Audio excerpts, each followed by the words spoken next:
Yes, and here we are again with a new episode of Dance Gems. It's actually the second episode in this new season.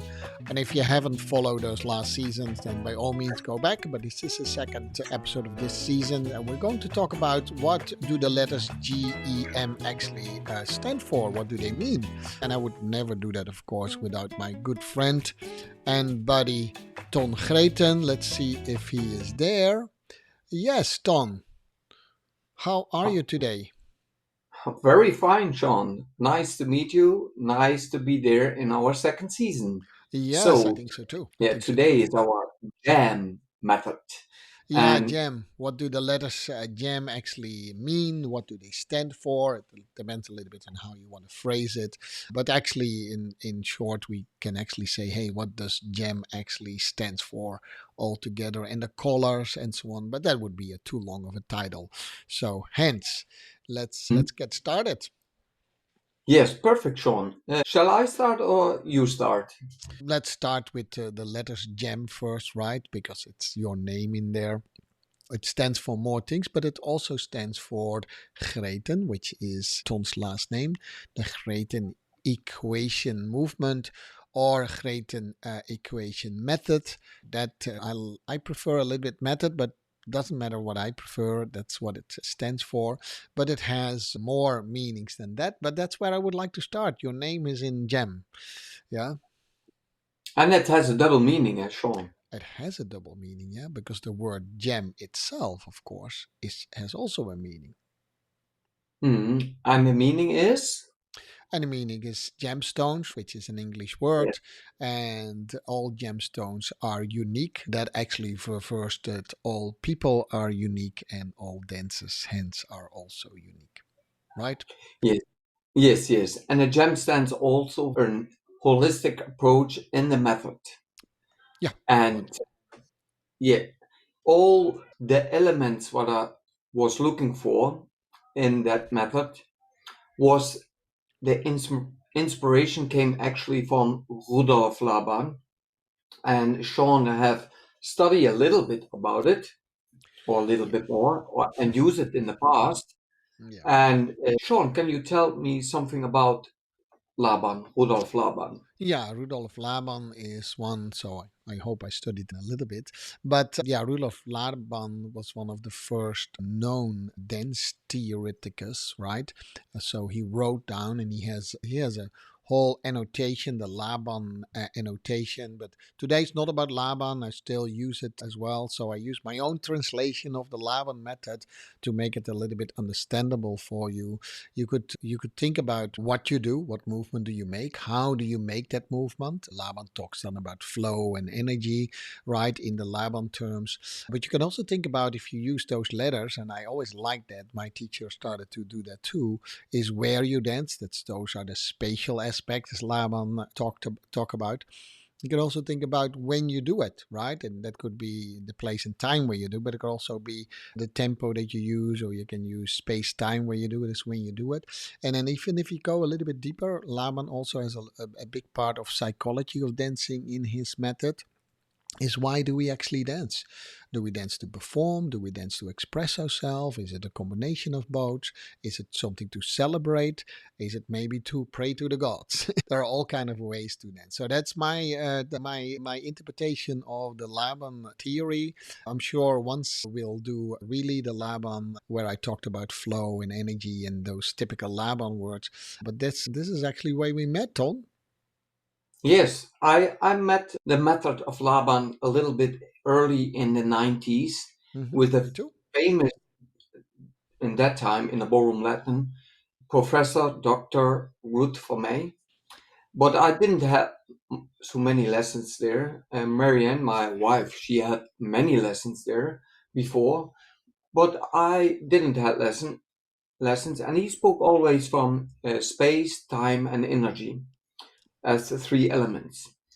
And I thought in the gem later, many years later, there must be more common elements there.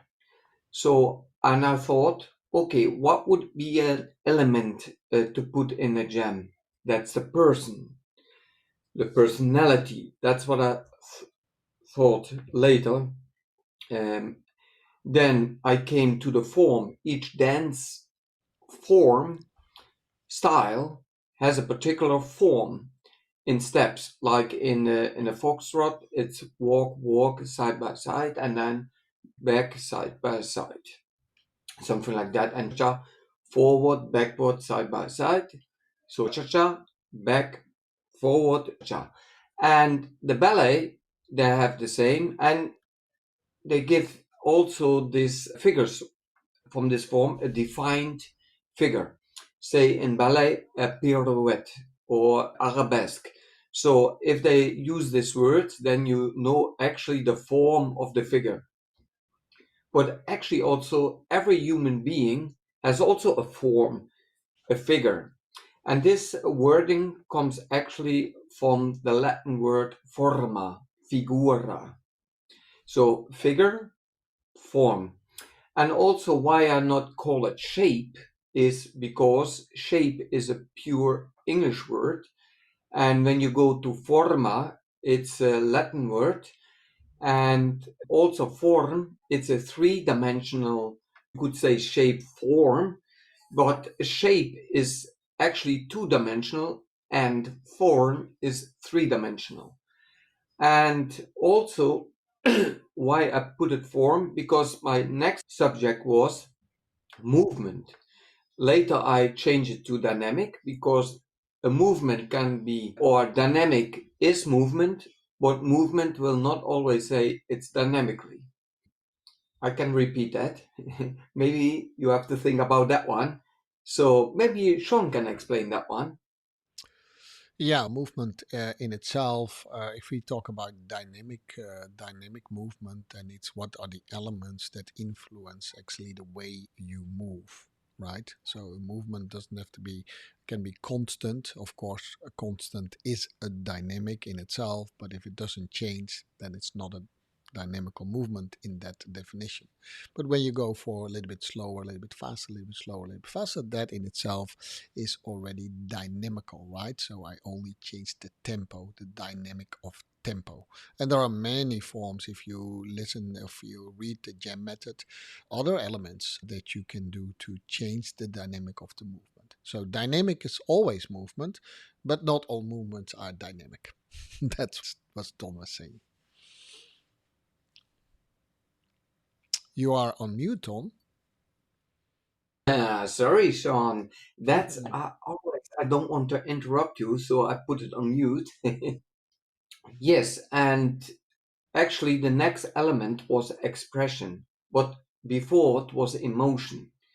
And I changed it later to expression because it makes your feelings visible. And the form is an architectonic structure of that body from because that's unique. Everybody has a unique form. And I came then to expression to make your feelings visible. That was quite important in an emotion or a body language or in a gesture. And then you make what you feel, what you think, it gets a picture, a form. And the third was actually movement because each dance form moves in a particular way. So G.E.M, G-E.M, and the wording would be then FED, F-E-D, not federation, but FED. And FED is forma, expression, expressiona, and dinamica. That comes from the Latin. So I keep the words then also together. And when I have a shape in it, expression and dynamic, then it not belongs also together. So I choose clearly for form because it's also three-dimensional. So when you look to a building, they speak in the architect world about three-dimensional, about a form and not about a shape. This building has a particular shape. Maybe in a common language we use that, but actually we speak about forms in the artist as an artist. Yeah. And the body you can then see as an architectonic work of art, and the dynamic, everything that moves, yeah, that's actually dynamic. Everything that moves in space time, to be particular or specific. And how you understood the elements when I find them in the beginning, because I had personality. The personality forms the form, the expression, and the dynamic. And the equation is then P is F plus E plus D. Maybe Sean can tell a little bit about it, otherwise I'm speaking the whole Mhm. time. So how you understood that, Sean? First of all, I think I liked that in the beginning I was a little bit taken aback by the word equation because that sounds mathematical, right? Equation, mathematical. So they were talking about dance here, so I was a little And then I saw FED, form, expression, and dynamic is P, personality. But if you know a little bit about something about mathematics, that what's that you can also turn that around. You can also P is FAD, which is quite interesting because if you only use these three things, they say, hey, from my own personality, I already have FAD, but if I work on my FED, I actually change my P. My P as in personality, P in English can also be mean something else. I'm not going into that because then it's becoming really funny. But that was what I saw. But you know, Ton noticed by now that I have a little bit of a weird brain, so so that was the first thing I saw without even understanding what these letters meant in depth. I thought that's actually quite interesting, and I love that. And then we started to explore these things. We started to talk about form and shape, and in layman terms, as Tom said, yeah, in the English language we use that together. And Tom and I started to talk about things like people think that in school people we teach our children first two-dimensional things, and we both said that's actually very unnatural. Two-dimensional actually doesn't even really exist. That's a theoretical model. Why don't we start with a three-dimensional form? So and we went deeper and deeper into it, and yeah, I embraced the method, helped you with the editing and many discussions that we have, and hence the dance gems were born. That's a little bit Mhm. that's a little bit my backstory with Gem. And I could put all my theory of Laban in it. Sometimes I still talk and teach that as well. But if you just look at it from a comprehensive point of view, Ton, everything is actually also written in your method. That's the other beauty of it. Mhm. Yes, I'm quite happy you are one of the first one who adopt the method and understand also the method, because we speak each other weekly and we have our podcast, the Dance Jam. And this is actually quite wonderful that you understand where we are busy.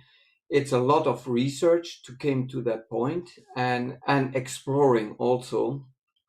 It's actually more done than science now, because also we try to approach dance from a different perspective.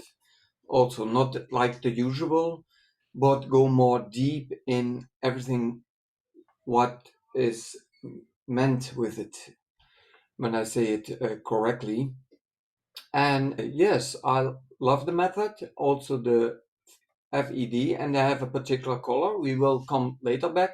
I go a little bit deeper in the wording of form, because form is, I will take it how I put it in my book, then I'm not far away from it. And I'm just searching for it, Sean. Ah, I have it here. I put it the form, yes, more as space, and the dynamic more as time. I will explain that, because form, you place it in a particular space. So when I take this paper here, it has a particular form. It's a square paper, and this square paper is in a particular form in space and in time. And I work from form more from the bones, and in time in dynamic, I work more from the muscle tone and the other weak parts of it. And the combination of that one gives a particular outcome. And the expression is the outer, uh, how you say, the visible things like hair, your skin, your proportion, etc. This is where we can recognize you on the form, but also on the color of the skin, of the hair, and the combination again gives a particular expression. That's the beauty of it. And also, I put the FED in 10 body parts because we have a body and we move through space and time and we place our body parts in space and time. And Sean can tell you more about these 10 body parts. Yeah, of course we have more than 10 body parts, but we want to keep it also in a way that you can remember it and that makes sense for what we write it for, dance from a different perspective, right? So let's start from top to bottom. We have a head, right? And we have shoulders. Now I know we have two shoulders, but because one body part, right? Let's not make it too complicated. We have arms, right? And we have hands and we have fingers. Then we have our chest, and then we have our pelvis area, and we have our legs, and we have our feet, and we have our toes. And actually, when Ton presented that to me, I thought first, no, that's rather simplistic, right? We have sides and we have all these other body parts. Yeah, no, it's all true. It doesn't mean that we never talk about these things in particular space, but just identifying these 10 body parts, Ton also made very specific area exercises around it, how you can move them what we call in isolation. And if we move them in combination, we use the word composed. I'm already trying to put in some gem words, Ton. Then we have that, and you will see that's quite challenging sometimes to just really mentally move each of these 10 body parts individually or in a particular combination or compose form of it. So that's what we did, and it actually turned out I start to not debate about it where it should be 11 or 12 body parts. I just started to use that with my students and see if that would help them, and it actually did. A lot of the questions that I can answer through just going through those 10 body parts. Yeah. And now, Mhm. Tom, now these 10 body parts, they can only move in certain ways. And I'll give it back to Yes. you. Huh? Yeah. Thank you very much, Sean. Of course, I can work in a certain way. We have only three actions, and the actions are bending, extending, and rotating. Or you could also say in a different wording, flexing, stretching, and turning. But we keep it by three and we keep it together because in all these 10 body parts, you can make combinations of bending, stretching, and rotating or extending to make it longer. What is actually the opposite of extending? That would be flexing. And flexing is then to flex it more. In the anatomy, we have a fourth one. They call it side bending, but we not use that one to keep it hopefully simple. But I cannot speak for you and how you think and how you feel. But I assume that it's more simple to have three actions: bending, stretching, and rotating. Or what you can put them in all 10 body parts. We can move also horizontal, vertical, or diagonal. But if you make a form, you work from form to form, and then the next form come, and each form will always change. But you can see the thread is actually how you connect this form to form. Maybe in the English you would say you have a shape, but they are connected through a thread, and but we keep it by form because we explain already why we keep it by form. Yes, and this bending, stretching, rotating in horizontal, vertical, and diagonal, you can put them actually in a sphere. And the sphere is from the Vitali man. I pronounce it, I know, sure, 100% wrong. But he lives thousand years ago. And one other famous doctor, inventor, look, Leonardo da Vinci made this famous sphere with the man in it there, and with a circle and a square in it. And later, Rudolf Laban made the kinesphere. That's actually a sphere is like a ball where you can look through, where you as a person are in, and it's 380 degrees around you. And this is where the body moves, and you take the sphere with you. And kine means movement, so you take the sphere always with you, and these 10 body parts in bending, stretching, rotating, and you can reach maximum or in the minimum, or you can close it, and everything what it's in between. Sean, and how you understood more then? First of all, if someone tells me that you have 10 body parts, and each body part, not every body part, but most of the body parts can do those three movements, bending, flexing, and rotating, my brain always starts to think, wow, that's a lot of movement if you do that. It's not just 10 times 3, right? That's not what it is, because that is 10 to the power of 3, which is a whole different outcome. And probably that's not even mathematically correct, because then we need to think about the horizontal, vertical, and diagonal way, and that becomes almost an infinite way of bending. And then Infinity, we yes. yeah, and then we have, so we do that. If I do it in the camera, I stretch my arm or flex my arm, but it doesn't tell you the degree I am flexing it in or the degree I'm bending it towards.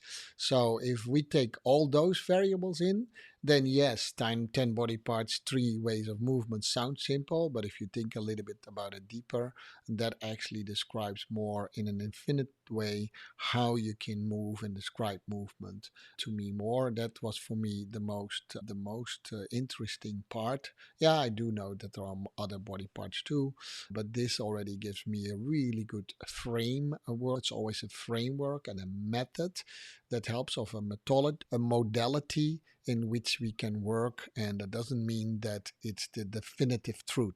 Ton never said that, right? Yes, It gives us a framework, a method to work in.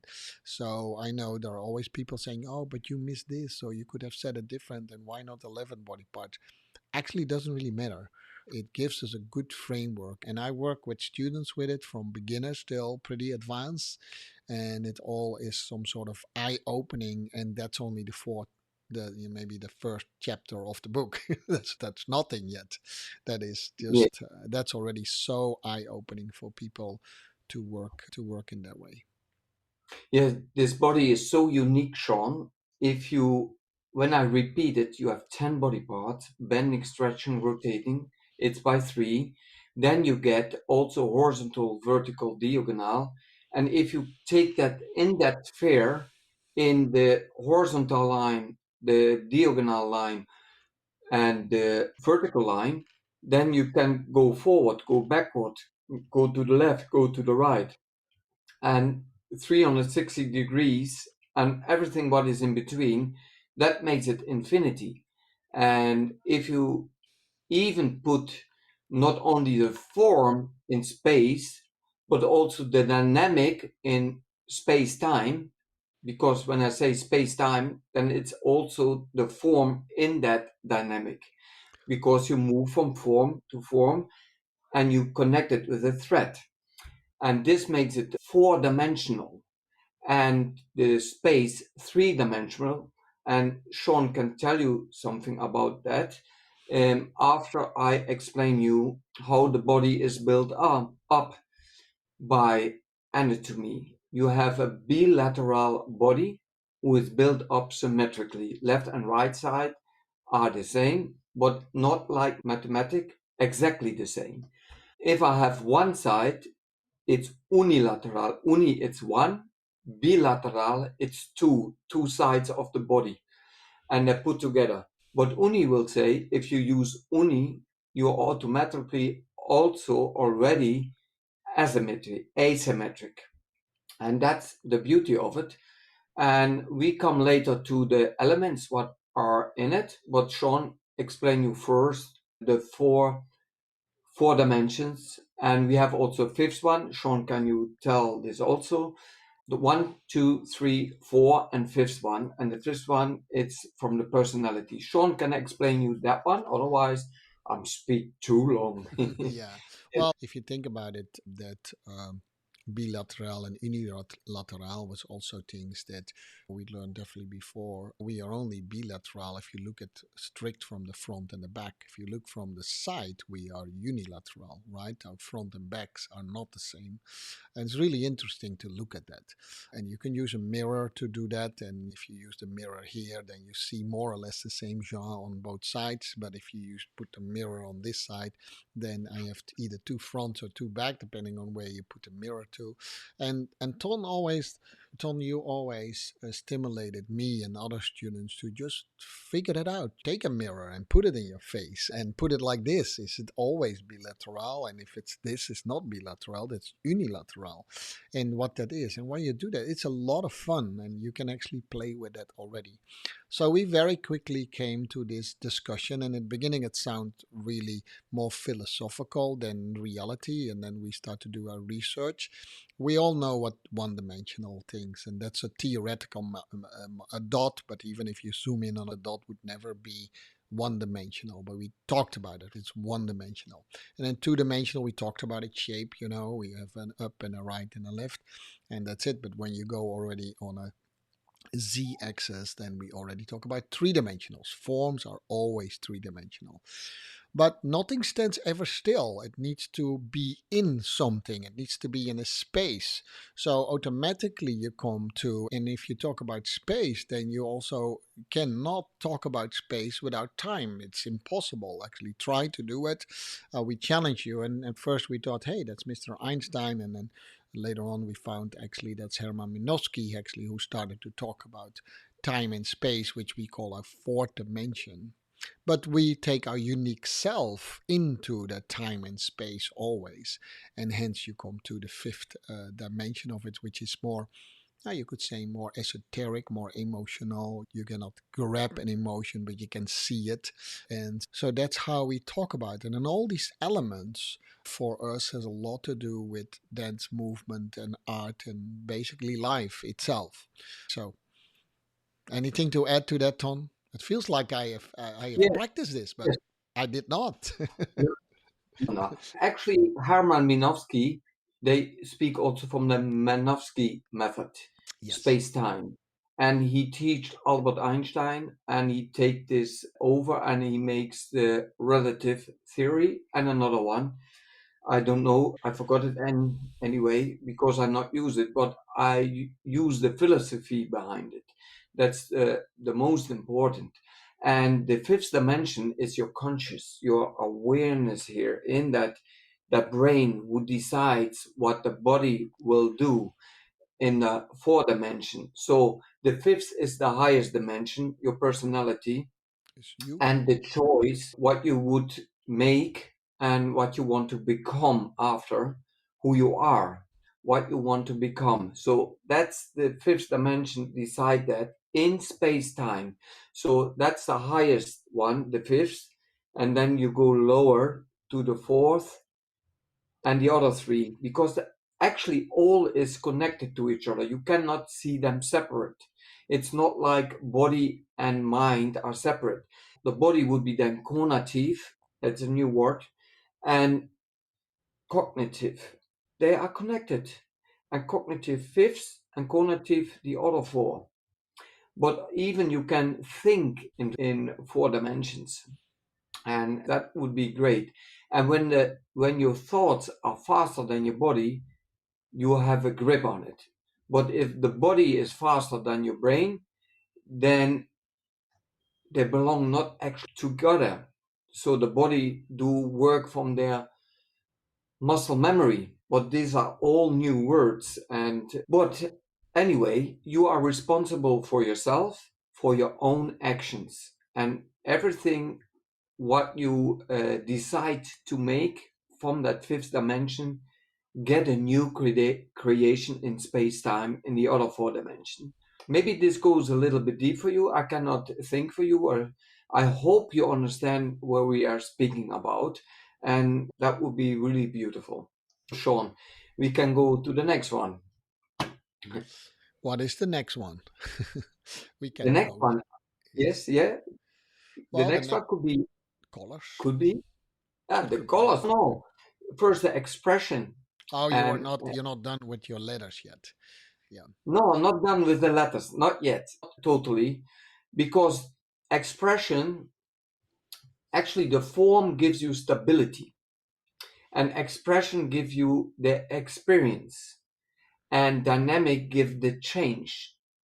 If I would, and black, the colors later, personality give you the development. Can you imagine that? Stability, experience, change, and development. And yes, and we can go now to the colors, Sean, Well, and what let's. the Yeah. color meant. Yeah. No, I like that the way you explained this stability, the expression, and the change. And Tonor always said these things stand not on itself, and there's some deeper meaning behind this that I always believed in. If you Because dance teachers sometimes talk only about stability, which makes it static. But you cannot talk about stability without change in itself. It always is influence.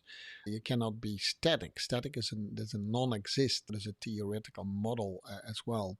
As the body and mind are one, all these four letters actually F, E, D, and P they're always there. We can teach them separately, but they always have influence on each other. Hence, it's an equation. The equation would fall apart if you take one element out. That's the beauty of it. Yes, and actually, how I came, before we go to the colors, how I became to form expression dynamic. I told you I find these common things in all these dance forms, but actually I look further also. I go to the art world of the architect world, the painter's world, from the photography, from the design world, and I look what are the common things there, what they use. And they use singular and composed, they used symmetry and asymmetry. They use geometric and organic. And you can put all these elements, you can put this in the form, in the expression, and in the dynamic. And the choice of it from your personality, when you have options, you can choose this in that 10 body parts. It get maybe quite complicated and it looks like we are going off of the theme, but that's really this three other elements like singular composed, symmetry, asymmetry, geometric, and organic. They belongs in that form, in that expression, and in that dynamic. And I have put colors to it. And the colors are blue, red, and yellow. These are the primary colors. And these primary colors you can paint as an artist on the floor with it. And then you get the secondary colors. And then you can go on the tertiary colors. And you are the painter on that floor who paint from moment to moment, connected as a painter, and you left something behind and you cannot catch it. So you think from the formless. And from the formless, it gets stability, it gets a form, but it gets also an expression and a certain dynamic. So and now we can go to the colors, Sean. Maybe you can explain something about the primary colors when you combine them, and about blue, red, and yellow. Blue in this case, let's do it one. Let's take each one a color. That would be kind of fun. So I start with blue because blue stands for form, but also at the same time stands for formless, right? It's a different way of looking at it. Ton and I often use the example of water. Water can be very fluid. It takes any form in which container you put it in, right? You put it in a round cup, the water will be round. You put it in a square cup, the water will be square, right? But if you freeze it, it gets stability and it gets solid form, right? So it changed, but it's still water. But if you measure it, it's still the same molecule, H2O, and that's why the color blue was chosen for the form. Next color to you, Tom. Then I do the. We have four colors. Ah, We can do yes. that game. The next color would be expression, and that's a warm color, red, Yeah, and that attracts your blood in your veins and also the fire in your soul. And of course, that fire has also yellow and orange in it, but still, this is the fire red. They call it like fire, and the blood in your veins. That what is go through your veins. That's what makes you. And this is also the color of life, the expression, because each person has a different expression, and this is why it's vital, gives passion, and that's the expression, yes. And it also increase the heart rate and breathing, yes, and this is also beautiful. So this is why I connect these words with red and with expression, and the form blue for stability as eyes, and formless to get a form in a cup. How beautiful Sean said that, and beautiful is a subjective word. it's all But, subjective. and yes, yes, sounds it. And dynamic, Sean, the color of dynamic. Yeah, yeah, the color of dynamic, and it's a little bit poetic when we talks about these colors because red is also the color of love. Think about it, it's the color of love, and it can make your water boil, right? So it changed the form of you. So there you have that. We just playing a little Right? bit dynamic. So we typically like to think about that as the sun. We typically paint that as yellow in paintings, and that's of course the meaning that we as human beings give it to them. But it actually flows nicely in the G.E.M method because the sun stands also for the energy that it gives. And actually, we should not talk about energy in this way, but I did it a little bit on purpose to show you that we actually rather talk about force and power.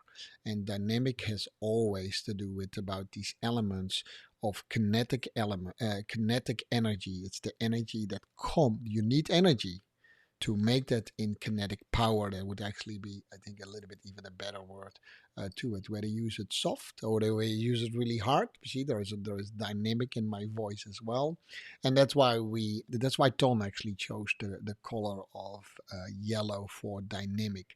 The sun is also always in movement. It bursts and it has radiation, so it gives a lot, and the sun gives a lot of life to us. Without the sun, there would not even be life. Dynamic, you know, It's always in movement, and always. through the sun, everything and the air, what we have here at our Earth, and the Earth by themselves, Mother Earth, and the water, what we have, everything can grow through the sun. When we don't have the sun and the air and the water and the earth, nothing could grow. And this is what changed you. And when we come to the next color from personality, the black color, it makes all colors in painting to get black. And the black portrays personality because it contains all colors of the spectrum and absorbs them. And the intention is for the personality to choose a color variation, so to speak, for a final movement. So you can choose dark blue, but also light blue, or dark red, or you choose a lighter grade of red. And the same with yellow. And it also black contains power. Yeah, you hear the power. The black people has the power. You say, so I'm not black. That's a pity, but still in the soul you are also contain that power. And yes, and all the light what you absorb in a computer, it gets white actually. And in the painting world, because we paint with real painting from the nature, everything what grows in the nature, we make colors from it. um, this get a particular style then. And that's the beauty of these colors. Of course, it's imaginary, but when you stand still with it, it gets a deeper story in it. Yeah, Mhm. it's a little bit, yeah, it's a little bit the story that Ton started to make of it, but it works. Like I said, the love in your life can make the form come to life too. You can actually play with it, but so, and we do that. So whether you agree that personality should be black, that's not the issue. We actually play with four elements, but can go pretty deep into it. And I think it makes a lot of sense to use these prime colors. For me, Ton, in some dances, you want to put a little bit more emotion and form in there, and then it becomes light purple. You put more blue through it, and you find balance in your form and your emotions. It becomes maybe a different kind of purple, and so on. And that's quite interesting if you use that. If you buy those things, I have them here somewhere, those round glass things with these prime colors, and you put them over each other, you can actually see how you do that. And that's how you want to Mhm. color your movements too. Now you don't have to, of course, but it's an idea. There's Yeah. always more emphasis on one thing than the other, but it never is without the other. There is never a movement without form. There's never a movement without dynamic, obviously. And there's actually also never a movement without expression. Some people say that you need to put emotion in it. There is always already emotion in it. Yeah, Yes, that is. absolutely, Sean. Yeah. And also, when you want to make a choice as personality, because personality is a unique behavior characteristic person that distinguish my English, sorry guys, the dancers from the other dancers also, because as a human being you make a choice to dance, but also that choice contains all colors of the rainbow, where you can choose more blue, more the form, that you more dance in form to form, or that you use the thread more, the dynamic through it. And the personality is the power that gives you the ability to choose the form and dynamic and expression inside of that body. So energy goes to power, and you make a choice from that rainbow to be in a particular area, or to combine the colors in what it gets there. And that's quite a beauty, I think, for myself to understand that like that, because each human being is a unique kind of thinking, feeling, movement, muscle tonus that will say muscle tension, different muscle tension. Nobody is the same. So why we try that everybody looks the same, dance the same? That's for me a miracle. Why we try to do that? Of course, when you are in a group, you can be train that group to be exactly the same in placement of forms from the arm or the head and body parts in space, and with a particular timing in dynamic, but still there will be always a different in it. And I know people like that, big groups who do all the same movements. I don't know why this is, Sean, actually, why I we don't know. like that. I don't You know. I also know. mean, I work at the moment with relatively beginners group. They when you do that, it's also a little bit in the belief system apparently that we have deeper in our psyche. Because if I line them up in the same way and I give them the same movement, it's they say it's easier, whatever easy means. But I split the group in two. I kept the movement the same, and I just let them give a slightly different angle towards each other. And where one group's moved the left arm, the other group should move the right arm. So it's a complete mirror, but it's exactly the same movement in my mind. And there was a lot of complaints, and it's difficult, and there's a different movement, and it's impossible, and they couldn't keep this. But at some point in time, they started to see, wow, if it's challenges, then there must be something in it. How come that we always want to look for the structure? And some people were even saying this is wrong and right. And I just let the discussion go and follow what they were doing to each other. It was mighty interesting. But you look at AGT, American Got Talent, and you see these large groups where they have a lot of possibilities to do different dynamical structures. But the audience claps the most when it's exactly in sync. which I would say is not easy to achieve, by the way. I'm not saying it's easy. Not easy to achieve, but you sometimes wonder why. Yes, Huh? it's simple but not easy. Oh, it's simple but not easy. No, that's so. So with respect, I mean, there was this season. There is this Australian group, and definitely have other choices making their dancing too. It is not easy. We don't say that, but Yes, people like that. People like order. People, and I, to be honest, for me, it comes from a belief system that we have created to our culture background, to the social environment, and the experiences where we have. And it's not because, as in Germany we say Ordnung muss sein. If we say I don't I to be, but that's a personal take on it. I think it is just the way we are raised. In everything needs to have order. Ton and I would say I don't think that is true. And actually, from a psychology point of view, if I talk too long, just break me in. The human beings are anti-fragile, and that means we grow under challenges, right? The simple way is we grow under challenges.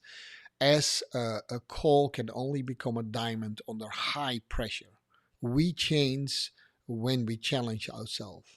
We call it in psychology, that's called anti fragile. We do a whole podcast on it one day when we do mental things. It's highly interesting. We default very quickly to the things that we understand. We don't default to chaos and things we don't. And I think we are there maybe as coaches too, once in a while, challenge our people and students. That's at least what Ton and I try to do, a different perspective. That sometimes think that Jean and Ton are a little bit cuckoo, a little bit crazy. yes. But No. that's what we do. That's what we do. Mm. Yeah. But we have all metaphorical. The gem is also a stone, a gem, gems, Yeah. and each human being is a gem actually. If you look like that, and they are unique. I told you already. And it take years. You get born and you change from form to form, and your body change, your thoughts change. It's plastic actually, and it moves and it develops your personality, and it takes a lifetime to form who you are actually, and to discover what you are and what you want to be, and actually what you want to become even more. Some people don't know what they want to become. They just go with the flow day for day. But actually, I know now who I am, but what is my being, but also what is my becoming, and that's also quite interesting to know. And your environments, how they can influence you and your culture and your thinking. That's really if you be aware of it, that whew, that's if you realize that you actually get formed already by your grandparents and your generations before. Yeah, that's really incredible to believe, but it's like that. And as a dancer, you bring this to the floor. And actually, every stone, what you find, every gemstone, what you find, they are unique. But if I find them in the Netherlands or I find them in South Africa, they have different minerals, different colors, different forms. And we try to cut them and make them the same and give them a value of it. But raw, they are, I think, in the most beautiful state. But if you put them under the machines and cut them really nicely in carats, and it get value on it, and they shine so much, is also they're beautiful, and see it as life, that you get shaped and formed and cut by your environment. And this is why your gem is the gem what it is now. Yeah. Yeah, I know. When the cut, and besides that, of course, the cutting process itself might be an art form, but I think it's a good analogy because in the diamond world we look for perfection, right? It needs to be 100% clear, and it needs to be and so on, and certain carat, and so hence we started to believe that particular shape and form is what we all need to strive for, as if the value of a raw diamond is less.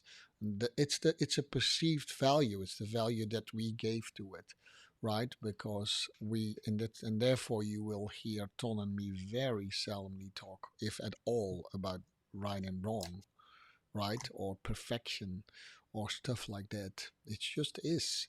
And it is where you are. And if we start to teach that this is only the right way and this is the wrong way, then people believe that there is only one way at some point.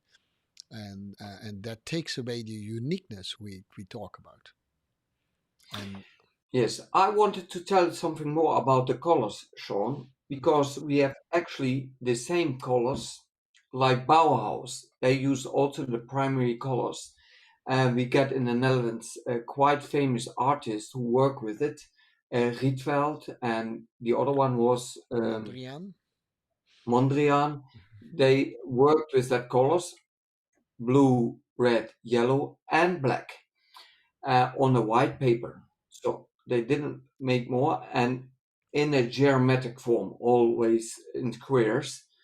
And Bauhaus started so around 1919, more than 100 years ago, 105 years ago, and they wanted to build to the future actually, with the architects, with the painters, with the photographers, with science, with dancing. So they put all art together and try to learn from each other. And what you can see now in our art form, still Bauhaus exists in our iPhones, in our telephones, in our calculate machines from Brown. It's still in it. And it comes all from that Bauhaus in Germany. And they put all these professors together, and doctors and people who study for it. And really, it exists still now. But the colors, they had the same colors, and the colors were that you can color also your art then for the future. And this is also what I want to do, to color with this primary color to the secondary colors, etc., etc., to get to your style. Yes. You want to say something about Bauhaus, Sean? No, no, no. I'm good. That was good. Good explanation. We're getting a little bit to the end of our podcast, and Yes, there is yes, so much to say about what the GEM stands for. We gave you, I think, already, hopefully, some teasers to look deeper into it. yes. But what I like with the GEM is it starts quite broad, right, with the letters FAD, and then in each letter you can go deeper and deeper, and each letter has its own specific words that are more connected to form, and words that are more connected to dynamics, and words that are more connected to expression and personality, which I think is beautiful. Of that, it's very clear, right? It's very well defined, and that gives us as dancers, as dance teachers, as coaches, a language in which there's little room for ambiguity. And that's, I think, a method needs to have that. And that's the method needs to be clear, and it needs to be, but that doesn't, and that gives us a lot of room to play. Strange as that may sound, like, oh, it's really deeply defined. But actually, that gives us a lot of components to play. And Ton and I still building components. The next version of GEM will have a couple of other elements, but always under those four letters FAD is P. Yes, and other thing also, when we teach in a seminar or in a Mm-hmm. lecture or workshop, Mm-hmm. we not, or in a groups lesson, that's different then, because we try to ignore judgment, assuming, subjectivity, like words. We don't use the word good, bad, wrong, better, beautiful, natural, normal. Uh, these words we ignore, and we will not use them of or clarity. Yeah, what is clear? Yes, and we try also, when we speak about assuming, we tell the word also, we assume that you are lazy today, or that you are not listening. We cannot feel or think for you. So I would say I'm assume that. But I would never say you are lazy or tired or something because I not can feel you. But sometimes I use assuming and I give an example then to it. That was a quite negative example, I thought by myself.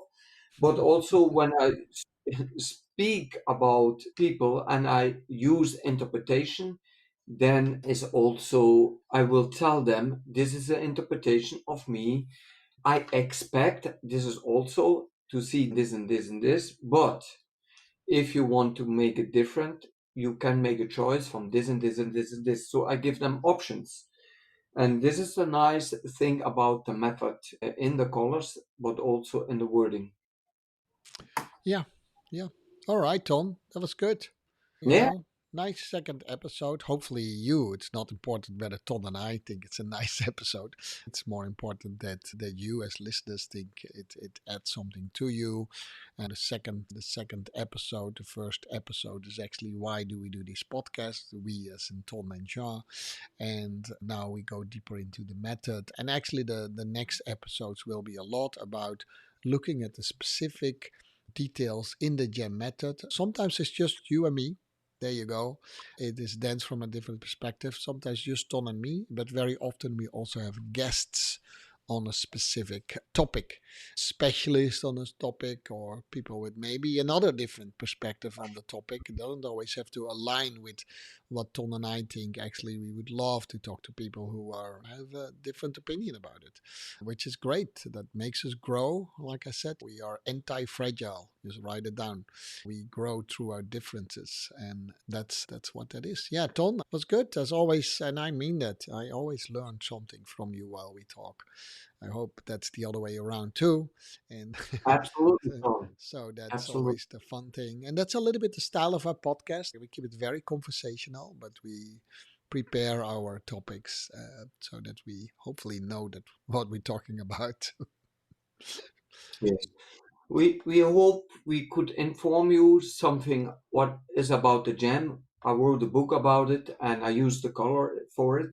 And the beauty is we think, we sleep, we eat and think about always about our passion, our dance.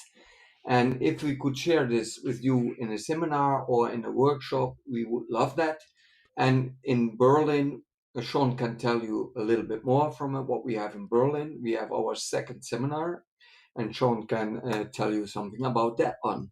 Yeah, we have a second seminar. Depends, of course, when you listen to this podcast. But if you listen to it before December 2024, then we have our second seminar at the beginning of December, end of November, beginning of December, that weekend.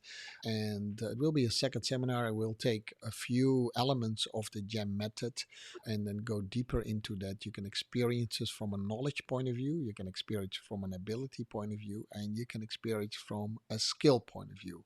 So you come to learn, but also to apply and to experiment and connect with others. In contact Ton or me, we gladly have a talk with you how you can join us there. That will be great, and it coincides with another interesting seminar as well. So it's very well worthwhile to come to Berlin in that week. Yes, and it's beautiful in the winter time to Oh come to yeah, Berlin. Christmas Yes, markets, yes. all And that we go stuff. to a museum. Yes, a Christmas market. And we go to a museum also. We will enjoy it there. Or when you want to come to our seminar, take your family with you. They can do something beautiful in Berlin. Yes, yes. All right, Ton. That was our second episode. Today we talked about what do the letters G.E.M mean, but of course we went way further than that, as we always do. What does the GEM method stand for? We I feel we only touch the surface, and then we go deeper into it in our next episodes. All right. Mm. With that, All right. I'll say goodbye already. Of course, Goodbye. we always tell you where you can find us. And in the meantime, I'll start the music. And there it go. That's really cool. Yeah. So the Gem, where can you find us? You can find us on Spotify. dance.jam, Apple dance.jams, YouTube at Ton Greten /podcast, on our website www.jam.dance/podcast, and of course we have a Facebook group, and of course that's also called the Dance Jams in this case. So with that we say goodbye to you, and it was really nice. Ton, I'll see you the next Goodbye. time. Thank you for Goodbye. listening. Bye Bye bye. bye.